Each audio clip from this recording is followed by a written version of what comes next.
you. It's about love. It's about God. It's about time. It's about your life. It's about your smile. It's about your health and your hopes and your dreams, your body, your mind, and your family. It's about your relationships and your future and your impact and your legacy. It's about God. It's about peace. It's about joy. It's about faith. And it's about hope. It's about time. And it's about space. And it's about science. It's about life. It's about love. And your awareness. It's about your choices and your forgiveness. It's about your confidence and your courage and your creativity and your wisdom. It's about your light, and it's about your power, and it's about your strength, and it's about your dreams and your goals and your hopes. It's about your life. It's about love. It's about faith. It's about God. It's about hope. It's about light. It's about love. It's about you. It's about life. It's about love. It's about God. I'm Queenie Brown, and I invite you to join me and the rest of us on this journey. After all, it's about you. Are you ready? Of course you are. You wouldn't have found me if you weren't. Welcome. Let's get it going.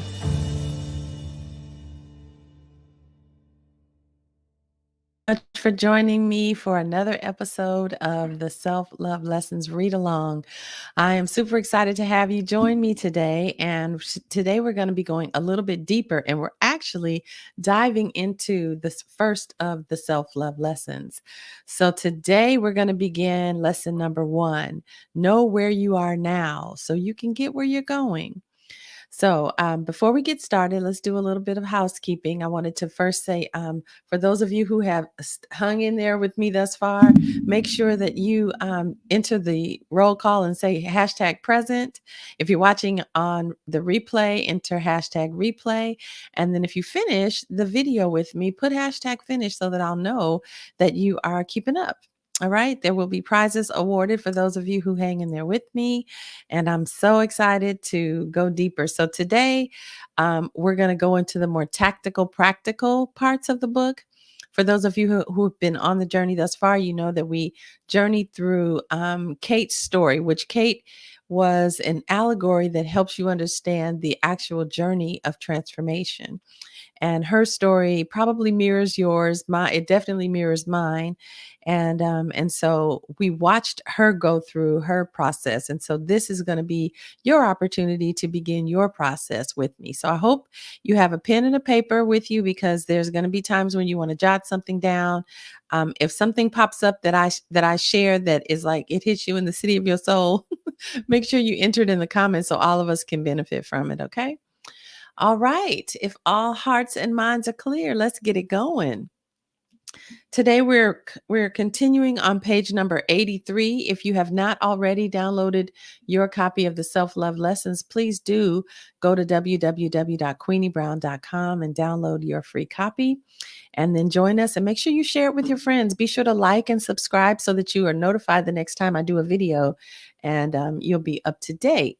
All right. So here we go. Lesson number 1, know where you are now so you can get where you're going. Let's say you're in the mall and you want to find the cookie company. What would you do? Do you walk around aimlessly hoping to run into it? Do you trust your nose to lead you to the delicious chewy snacks? If you're anything like me, you head straight for the mall directory. Okay, now that you've found the directory, what 2 things do you look for? Of course, the cookie company and the sign that says you are here. In order to reach your correct destination, you have to know your starting point. Otherwise, you waste precious time and energy on the way. The journey towards self-love is no different. We already know that we want to end up at a place of wholeness, balance, and love, but each of us start in different places. So, as we begin, let's first take some time to identify your starting place. The next few sections will help you evaluate where you are now. Then, as we progress through the 7 lessons, you'll learn more about where you're going and how you'll get there. The principle of love. Before you can fully understand and embrace self love, you must first understand what love is. In order to comprehend what love is, you must first learn that love is not a what, it's a who. Fully understanding love requires that you take your first step towards a deeper understanding of God. Because the book of life plainly says in 1 John 4:8 that God is love. So let's first learn about love by going to the book of life, the book of love, the word of God. The greatest commandment, love. Did you know that there is one command that is considered the greatest command in the entire Bible? Yes, it's true. Check it out for yourself. There was a lawyer who asked Jesus the following question: Teacher, what is the most important commandment in the law? Jesus answered, Love the Lord your God with all your heart, soul, and mind. This is the first and most important commandment. The second most important commandment is like this one, and it is love others as much as you love yourself. All the law of Moses and the books of the prophets are based on these 2 commandments.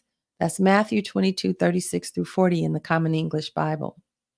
When I read this passage, I thought to myself, there is something missing. Okay, there's something missing.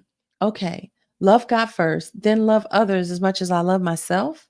Wait a minute, I thought. This implies that I already know how to love myself. But what if I don't? Heck, I don't even like myself. Then how do I love my neighbor? And even more importantly, how do I love God?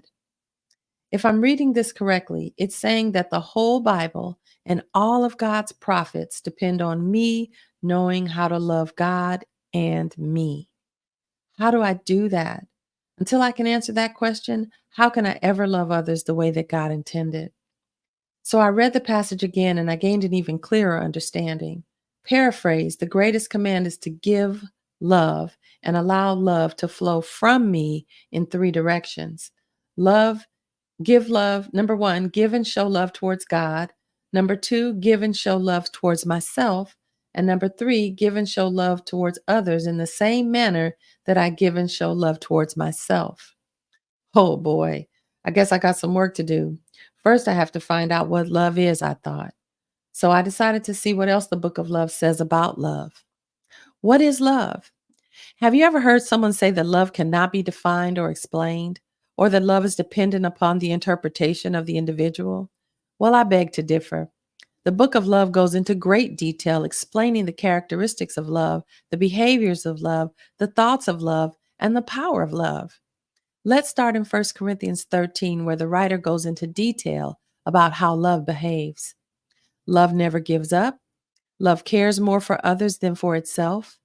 Love doesn't want what it doesn't have. Love doesn't strut. Love doesn't have a swelled head. Love doesn't force itself on others. Love isn't always me first. Love doesn't fly off the handle. Love doesn't keep score of the sins of others. Love doesn't revel when others grovel. Love takes pleasure in the flowering of truth. Love puts up with anything. Love trusts God always. Love always looks for the best. Love never looks back. Love keeps going to the end. Love never dies or fails. That's 1 Corinthians 13, verses 4 through 8 in the Message translation. My pastor explains it this way: love doesn't take the advantage, love gives the advantage. I now had more of an understanding of what love is, but I knew that there was much more to it. So I decided to go deeper. There are 4 categories of love found in the Greek language, the language that the New Testament was originally written in. There are three. Three are found in the New Testament of the Bible. The first is filio, or brotherly or friendly love, and this means to approve of, to like, to treat affectionately, or to welcome or befriend. The second type of love is storgos, which is tender love, loving affection, the mutual love of parents and children and husbands and wives. cherishing one's kindred. That's storgos love. The third is eros, romantic or erotic love, which is actually not found in the Bible. The fourth is agape. It's unconditional, never ending, never failing goodwill, benevolence, the God kind of love, the fullness of love of God, the fullness of the love of God. Agape, excuse me. Sorry. Let me get some more. Mm, sorry about that. um, Agape is the sacrificial love that prompted God to give his only begotten Son for the redemption of the lives of mankind. To love agape is a decision, it's a deliberate choice. Christ didn't want to die on the cross and suffer the pain of crucifixion and death, but agape love means that he did it anyway because of his love for us. The same love is evident when a parent soothes a crying baby throughout the night. Even though the parent has no interest in doing that, she will because of her agape love for the child. God's command that we love is actually a command that we love agape, the God kind of unconditional love. Further, his intention is that we apply that agape love back to him, towards ourselves, and then towards our fellow woman. The languages of love. As I continue my search to understand love, I found a book entitled The Five Love Languages by Gary Chapman. In it, the author describes that there are 5 different methods by which we give and receive love. In my naivete, I remember saying, how does he know? I guess that was part of me that needs to understand concepts fully prior to making a decision to embrace the concept on my own. In any case, as I read through the book, I gained some very interesting insights. As I share these languages with you, make no judgment about the validity of each of the 5 love languages. Just decide to accept it for now. According to Chapman, love is communicated in 5 different ways or languages. We each have the capacity to give and receive love in each of these languages. However, one will be your primary language, another will be your secondary. The remaining 3 are expressed to some degree. What's important to note here is that the way you tend to give love is more than likely your primary love language. Before this gets any more confusing, let's just get into it. So we're at 12 minutes. Let me see. I will be able to get through probably the first one. So let's just continue. Love language number 1, words of affirmation. This language communicates love through affirming words or praise. An example of this would be giving compliments, encouragement, written or verbal acknowledgments. This language could be as simple as saying, "You look beautiful today." To a person whose primary love language is words of affirmation, this makes a person feel loved. The point the point to understand here is that the affirming words are communicated verbally or written as actual words. As a young girl, I can remember often hearing encouragement, compliments, and reassurances from my parents and many of the people in my world. As a result, their belief in me gave me the confidence to believe in myself. Had I not had that reassurance from my parents and the extended family, my self esteem would have been far lower than it was. I will admit that it could have been much higher, even though. I realize now that words of affirmation strengthened me in ways that I couldn't understand then. It wasn't until I was in an environment where I did not hear words of affirmation and the acknowledgement of my gifts and skills that I developed a victim mentality and believed the negative things others began to say about me. Here's where the language of love gets a bad reputation. Because this was and still is my primary love language, I often look for something good to say to people all day and every day. I know how it feels for me to receive it, and so I want everyone to feel that love.